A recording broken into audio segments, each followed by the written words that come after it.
Hello and welcome. Thank you for joining me. My name is Sean Simmons. I'm a physical therapist, and today we're going to talk about back safety and injury prevention.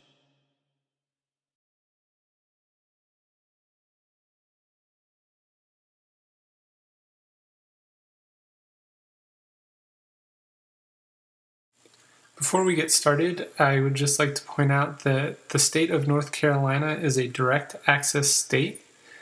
This means that to see a physical therapist, you do not need a referral from a physician. You don't need to see a physician before you see the physical therapist, and the insurance will still cover physical therapy. So once again, if you have any kind of pain, ache, pain, injury, you can come in right off the street and schedule an appointment with a physical therapist without notifying the doctor ahead of time.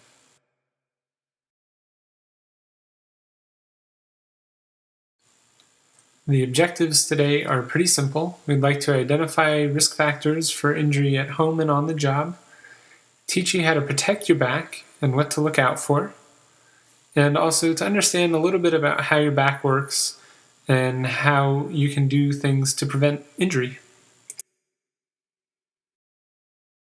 I would just like to go over a couple quick statistics just to show you that you are far from being alone.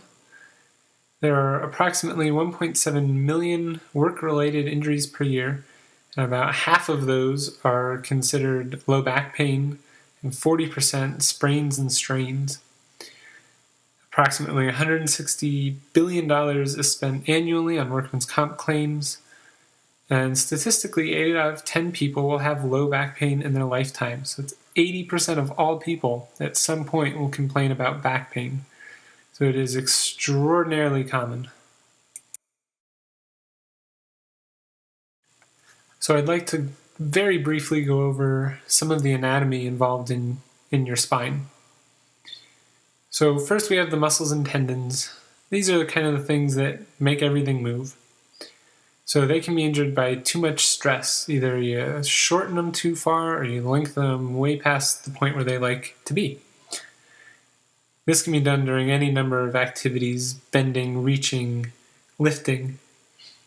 And these muscles tend to work better when they're in their mid-range, so you're not stretching too far or cramming them up too much. Joints and ligaments are your other parts to the system. Joints are formed by two bones placed near each other. Ligaments connect bone to bone and help support the joints.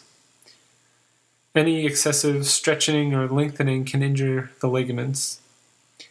And again, these prefer to work in a kind of resting or middle range.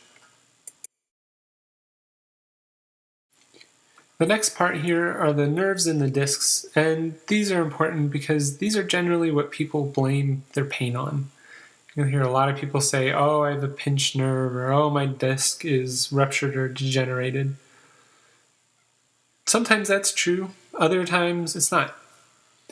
So the nerves act as messengers. They carry information to and from the brain to the various parts of the body.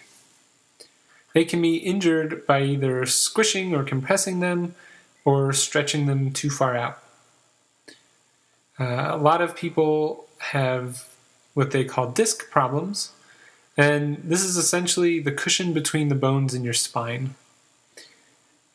Injuries, when they do occur, tend to happen on the outer part of the disc, so it tends to be a little bit weaker. I'd like to point out here that if you have an X-ray or an MRI done, pretty much any and all imaging is going to show something wrong with one of your nerves or one of your discs. Most people will have some kind of finding in their back, but it does not mean you're going to have pain. There is a significant amount of imaging that can be done that will find quote-unquote problems, but the person will never have any pain from it. So just because you have a nerve or disc problem on one of these X-rays or MRIs does not mean that you're going to have pain.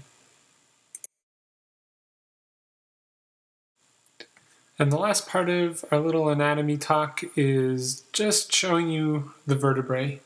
And this is your spine. These are all the bones that make up your spine. There are 7 cervical vertebrae, which are in your neck. There are 12 thoracic vertebrae, which is kind of that upper to mid-back region. And then your 5 lumbar vertebrae. And these are the ones that tend to be injured the most or create the most amount of pain. And there are 5 of those, and those sit just above your hips. You also have 5 sacral vertebrae, or here on this picture it's called your pelvic vertebrae or your pelvis. Normally we just refer to it as the sacrum. Those are usually fused and they essentially make up one bone, but all the levels are very intimately connected, so a problem in one area can lead to problems in the other. The spine's main role, the bones that you're seeing in the picture, are to provide protection to the spinal cord as well as attachment sites for ligaments and tendons. It is possible to injure any one of these structures. The muscles and tendons, these injuries tend to be called strains, whereas your joints and ligaments are referred to as sprains. Nerves, the common injury is a pinched nerve, where the space that the nerve is coming out of gets reduced.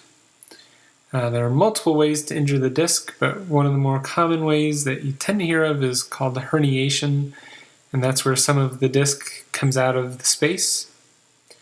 And then the vertebrae, if you're going to injure those, they tend to be fractures.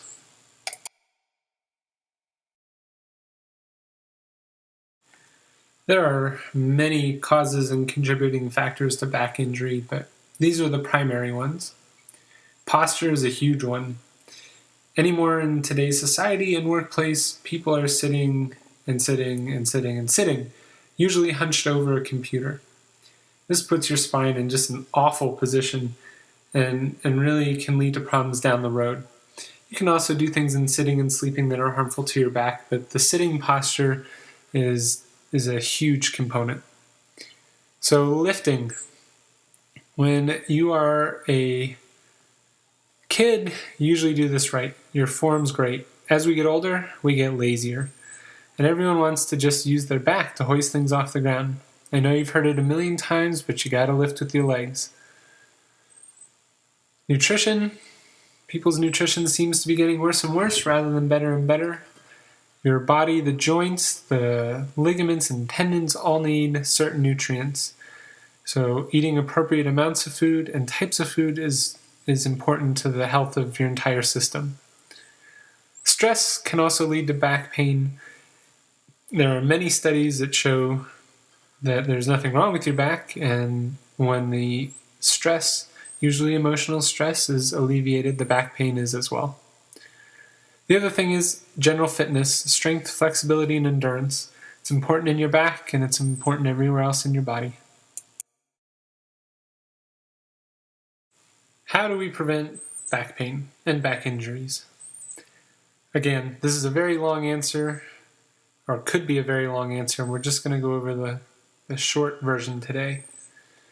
Maintaining flexibility and range of motion in the back and leg muscles is extremely important. So many people have tight hamstrings and hip flexors, their back's stiff, and if everything stiffens up, it makes normal motion in the back very difficult.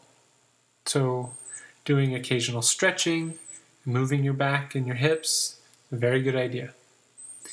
Maintaining and strengthening abdominal muscles and back muscles. I think the abdominal ones are really overlooked and need to be focused on every day. Your abdominal muscles need focus. The last part on here is to improve awareness of your posture and your body mechanics. This means that if you've been sitting at a computer for 30 minutes hunched over, take a second, think about where you are, and sit up nice and straight. The same thing goes for standing. We really want to maintain these spinal curves, the ones that we showed you in that picture highlighting each part of the spine. If you're hunched over and you can't maintain a straight posture for very long, then that is absolutely something you need to work on.